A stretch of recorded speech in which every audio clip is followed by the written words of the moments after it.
अमरावतीत सोयाबीन खरेदीची आज शेवटचा दिवस। सोयाबीन खरेदीची मुदत वाढवून देण्याची मागणी। मुदत वाढवून देण्याची शेतकऱ्यांकडून मागणी।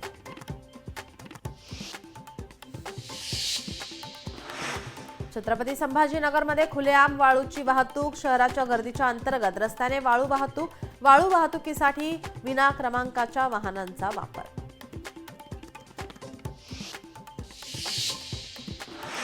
सोलापूर महानगरपालिकेचा अजब कारभार समोर। पाईपलाईनसाठी जागा ताब्यात नसताना काढले टेंडर।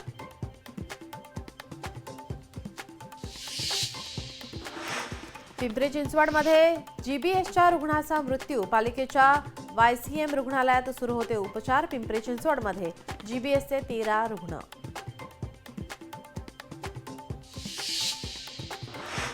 कोल्हापूर महापालिकेच्या अधिकाऱ्यांचा पगार कापला। पूर्वसूचना देऊनही वेळेत आढावा बैठकीला उशिरा झाल्याने 11 अधिकाऱ्यांचा पगार कापला।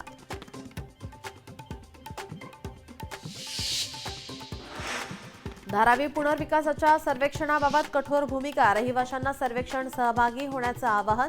धारावीत फेर सर्वेक्षण होणार नाही। सर्वेक्षणात सहभागी न झाल्याची नोंद केली जाणार।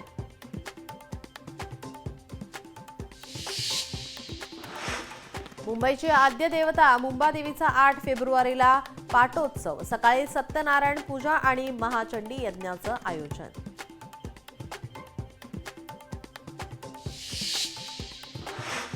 नागपूरमध्ये पेपरफुटी टाळण्यासाठी महाराष्ट्र आरोग्य विज्ञान विद्यापीठाच्या प्रश्नपत्रिका नेणाऱ्या वाहनांवर कॅमेऱ्याची नजर। आरोग्य विज्ञान विद्यापीठाच्या कुलगुरूंची माहिती।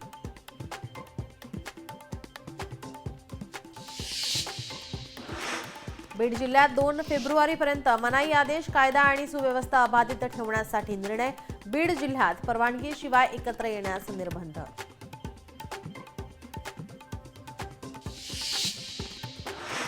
कल्याण शिळफाटा रस्ता 5 दिवस बंद। निळजे रेल्वे उड्डाणपुलाच्या कामासाठी 5 ते 10 फेब्रुवारी दरम्यान विशेष ब्लॉक।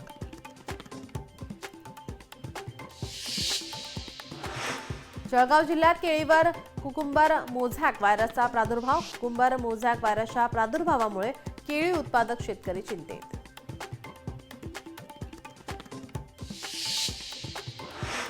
येत्या 15 फेब्रुवारीपासून 10वी आणि 12वीच्या परीक्षेला सुरुवात होणार। त्या अनुषंगाने जिल्हा प्रशासन आणि शिक्षण विभागाच्या वतीनं कॉपी मुक्त अभियान जनजागृती।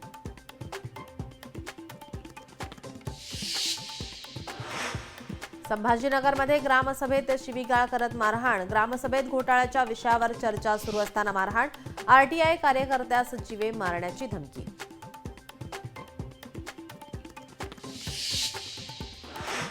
छत्रपती संभाजीनगरमध्ये मध्यरात्री 3 जणांकडून दरोड्याचा प्रयत्न। नागरिकांच्या सतर्कतेमुळे चोरीची घटना टळली।